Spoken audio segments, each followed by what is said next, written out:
अभी आपने स्थूल और भौतिकी के कार्य क्षेत्र में दो पाठ पढ़े, स्थूल भौतिकी और सूक्ष्म भौतिकी। तो दोनों के बारे में समझा है कि हमें क्या क्या पढ़ना है। अब स्थूल भौतिकी के अंतर्गत आप उसी को हम कहते हैं चिरसम्मत यांत्रिकी, क्लासिकल मैकेनिक्स। और क्लासिकल मैकेनिक्स के उप विषयों को हमें पढ़ना है, मतलब क्लासिकल मैकेनिक्स को भी और भागों में विभाजित कर दिया गया। तो इसको हम कह सकते हैं क्लासिकल मैकेनिक्स। इसका क्या कह सकते हैं? उप विषय निम्न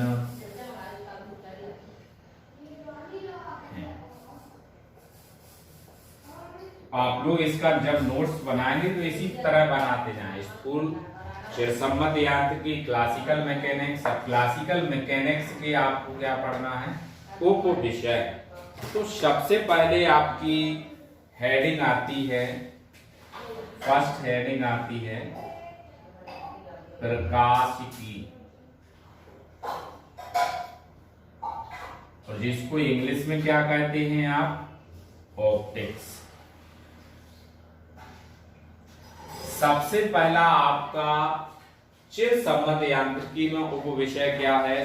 चैप्टर का नाम प्रकाशिकी, और जिसको इंग्लिश में हम ऑप्टिक्स कहते हैं। और ऑप्टिक्स के बारे में काफी कुछ आप लोग जानते हैं। और परिभाषित जैसे आपने 10th क्लास में प्रकाश की डेफिनेशन पढ़ी होगी, उसके अपवर्तन, परावर्तन, विवर्तन, जो भी मतलब आपने उसमें पढ़ा है, लेंस, मानव नेत्र, प्रकाशिक यंत्र, बहुत कुछ आपने 10th क्लास में ऑप्टिक्स के अंतर्गत, जहां आपका चैप्टर का नाम डला रहता है प्रकाश का परावर्तन, यहां से आपका 10th क्लास में चैप्टर होता है, स्टार्ट होता है। तो वो प्रकाश आपका प्रकाशिकी के अंतर्गत ही आता है, ऑप्टिक्स के अंतर्गत आता है। अब आपको इसको परिभाषित करना है, तो क्या लिखेंगे? भौतिक विज्ञान की वह शाखा, भौतिक विज्ञान की वह शाखा जिसमें प्रकाश की प्रकृति, भौतिक विज्ञान की वह शाखा जिसमें प्रकाश की प्रकृति तथा उसके संचरण के कारण होने वाले, तथा उसके संचरण के कारण होने वाली परिघटनाओं के बारे में अध्ययन करना है, उसे क्या कहते हैं? प्रकाशिकी कहते हैं। आप लोग यही लिखेंगे, भौतिक विज्ञान की वह शाखा जिसमें प्रकाश की प्रकृति तथा प्रकाश के संचरण से होने वाली घटनाओं के बारे में जो भी आप अध्ययन करेंगे उसे हम प्रकाशिकी अर्थात ऑप्टिक्स कहते हैं। दूसरा पॉइंट आता है आपका सेकंड पॉइंट, ऊष्मा। सेकंड पॉइंट क्या है? ऊष्मा गतिकी। ऊष्मा गतिकी को इंग्लिश में कहते हैं थर्मोडायनामिक्स, THRMODYNAMICS,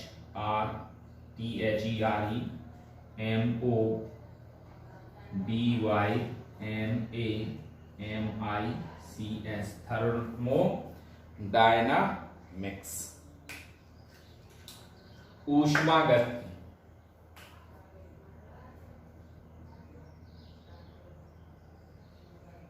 ऊष्मा गतिकी के बारे में भी आप लोग पढ़ चुके हो। आपको हो सकता है 10th क्लास में ना बताया गया हो तो 9th क्लास में बताया गया होगा कि हम जब किसी वस्तु को टच करते हैं तो उसके हमें ठंडे और गर्म होने का मालूम पड़ता है। ऊष्मा गति का नियम, गुप्त ऊष्मा, गलन की गुप्त ऊष्मा, ये काफी कुछ आपको पढ़ाया गया होगा, उसमें आपको उदाहरण भी दिए गए होंगे। और इसका सबसे बड़ा उदाहरण आपका जल को माना जाता है कि जल आपका वाष्प में परिवर्तित हो जाता है, फिर गर्म उसको थोड़ा टेम्परेचर बढ़ाया जाता है तो बर्फ आपकी पानी में पिघल जाती है। तो ये सब क्रियाएं जितनी भी आपकी ऊष्मा से संबंधित होती हैं, उन सभी का अध्ययन हमें ऊष्मागतिकी के अंतर्गत करना है। इसमें आपके बहुत से नियम आएंगे और चैप्टर आएंगे। अब यदि आपको इसके बारे में लिखना है तो आप इसको आगे इस प्रकार लिखेंगे, ऊष्मागतिकी थर्मोडायनामिक्स भौतिक विज्ञान की इस शाखा के अंतर्गत, भौतिक विज्ञान की इस शाखा के अंतर्गत ऊष्मीय संतुलन के नियमों, ऊष्मा प्रवाह की दिशा, ऊष्मा का कार्य में रूपांतरण एवं ऊष्मा का स्थानांतरण के कारण निकाय की आंतरिक ऊर्जा, ताप तथा उसकी एंट्रोपी का अध्ययन किया जाता है।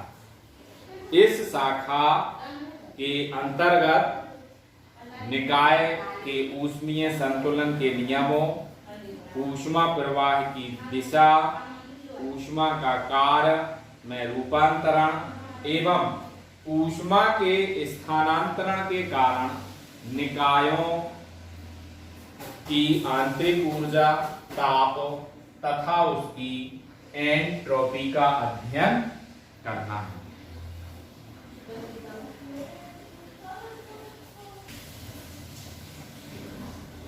थर्ड पॉइंट आपका आता है यांत्रिकी, जिसको इंग्लिश में मैकेनिक्स कहा जाता है। और मैकेनिक्स के अंतर्गत आप द्रव्य के बारे में समझ चुके हैं कि द्रव्य किसे कहा जाता है। द्रव्य, ठोस, द्रव, गैस, इनके नियमों की व्याख्या की जाएगी।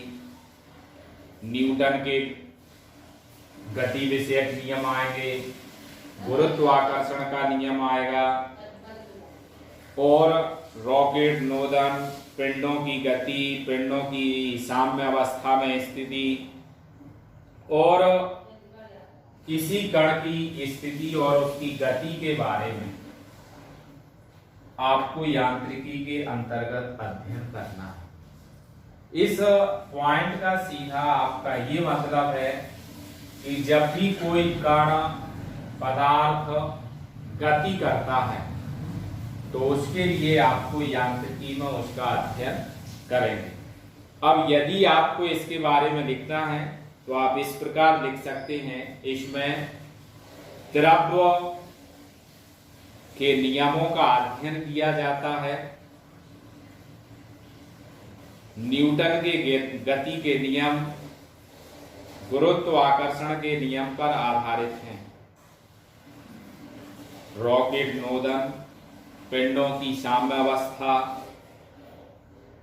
उनकी गति आदि का अध्ययन किया जाता है।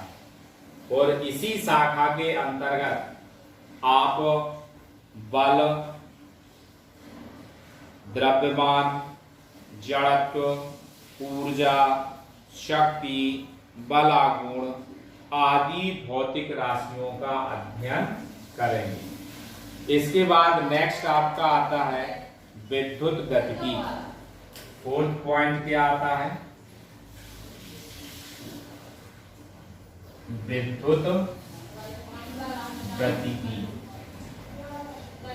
विद्युत गति को आप इंग्लिश में क्या कहेंगे? इलेक्ट्रोडायनामिक्स। इलेक्ट्रोडायनामिक्स विद्युत गति के बारे में आप सभी ने 10th क्लास में पढ़ा है आवेश क्या है, धारा क्या है, ओम का नियम क्या है, समांतर श्रेणी आदि आप बहुत सी चीजें पढ़ चुके हैं। तो वो कौन सी आपकी उप विषय है, स्थूल अर्थात चिर सम्मत यांत्रिका का 4th पॉइंट क्या हुआ, विद्युत गतिकी अर्थात इलेक्ट्रोडायनामिक्स। आपकी ऊर्जा कई प्रकार की होती है, उसमें से आपकी एक होती है विद्युत ऊर्जा, जिसको हम विद्युत गतिकी में पढ़ेंगे। चार्ज आपका एक स्थान से मूव करता है, दूसरे स्थान पर आता है। आपके घरों में जैसे बैटरी है, बैटरी से पंखे में लाइट आ रही, पावर प्लांट है, पावर प्लांट से आपके पावर हाउस पर लाइट आती है, उसके पश्चात आपके घरों में पहुंचती है। तो इन सभी के बारे में आपको विद्युत गतिकी अर्थात इलेक्ट्रोडायनामिक्स के अंतर्गत ही पढ़ना है।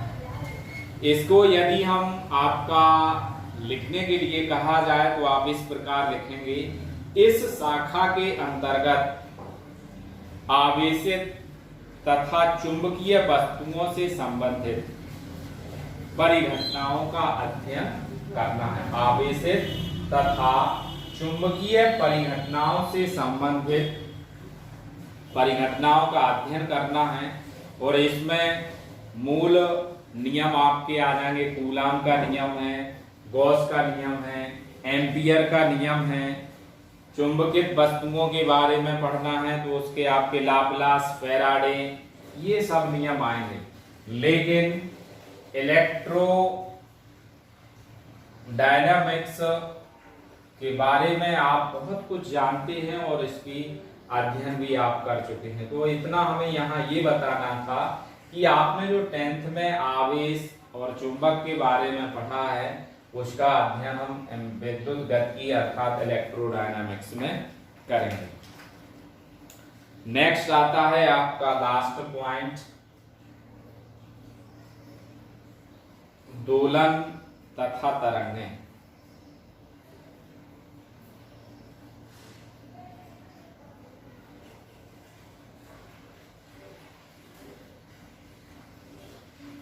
दोलन तथा तरंगें, ऑक्सीलेशन, ऑक्सीलेशन एंड वेव्स।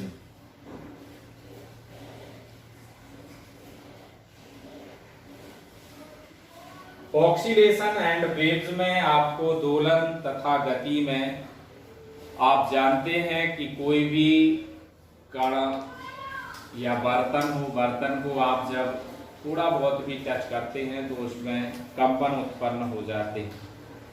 यदि किसी वस्तु को कहीं लटका दिया जाए तो उसमें दोलन उत्पन्न होने लगते हैं। तो ये सभी का अध्ययन हमें दोलन तथा तरंगों के अंतर्गत करना है, ऑक्सीलेशन एंड वेव्स के अंतर्गत करना है।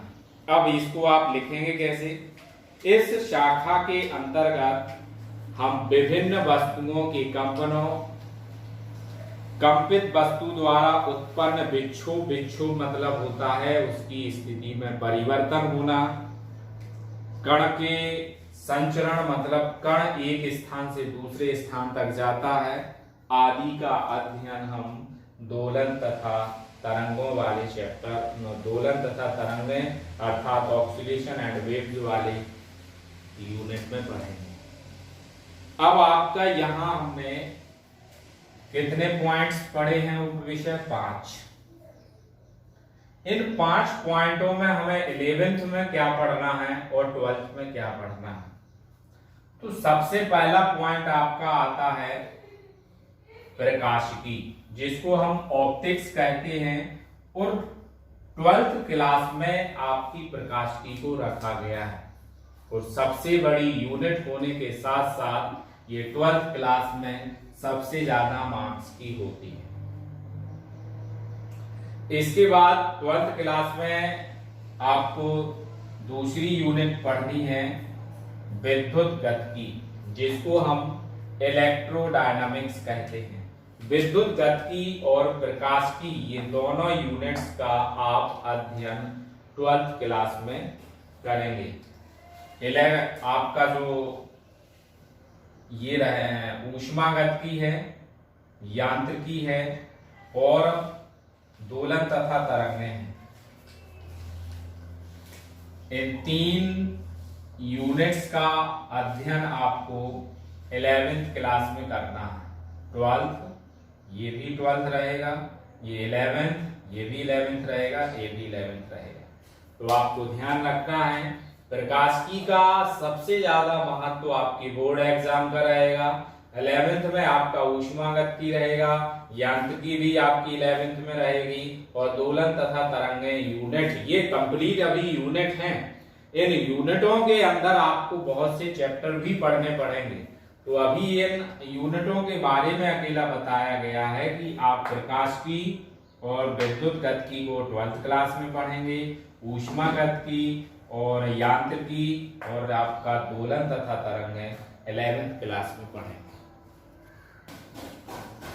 सूक्ष्म भौतिकी में हम क्वांटम सूक्ष्म भौतिकी को क्वांटम यांत्रिकी के नाम से जानते हैं और इसके सूक्ष्म भौतिकी अर्थात क्वांटम यांत्रिकी के भी उप विषय हैं, अर्थात इसकी भी कुछ शाखाएं हैं।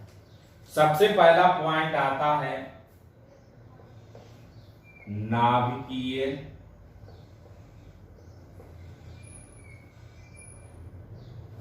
भौतिकी।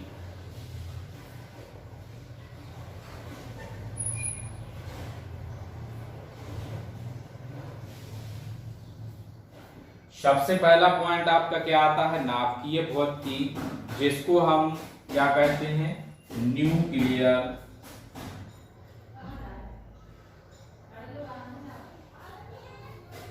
फिजिक्स। न्यूक्लियर फिजिक्स भौतिक विज्ञान की इस शाखा के अंतर्गत परमाणु के नाभिक और इसके गुणों का अध्ययन करते हैं। भौतिक विज्ञान की इस शाखा के अंतर्गत परमाणु के नाभिक और उसके गुणों का अध्ययन किया जाता है। इसका सेकंड पॉइंट आपका आता है कणीय भौतिकी।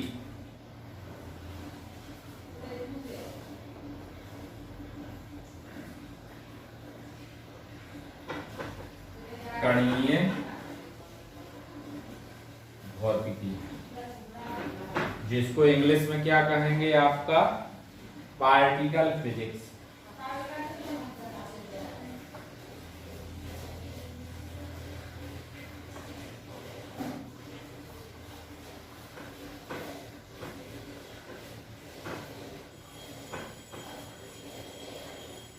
जिसको हम कणीय भौतिकी अर्थात पार्टिकल फिजिक्स कहते हैं।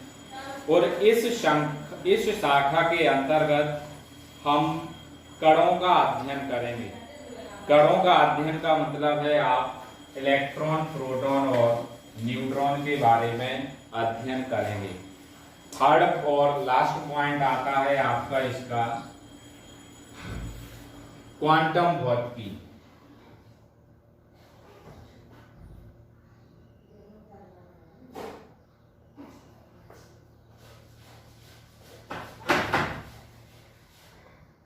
क्वांटम भौतिकी में आप क्वांटम भौतिकी जिसको हम इंग्लिश में क्वांटम मैकेनिक्स कहते हैं।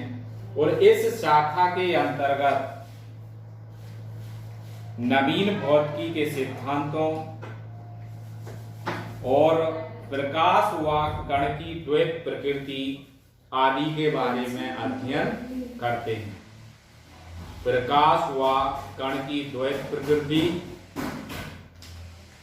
आदि का अध्ययन किया जाता है। किसके अंतर्गत? क्वांटम भौतिकी के अंतर्गत।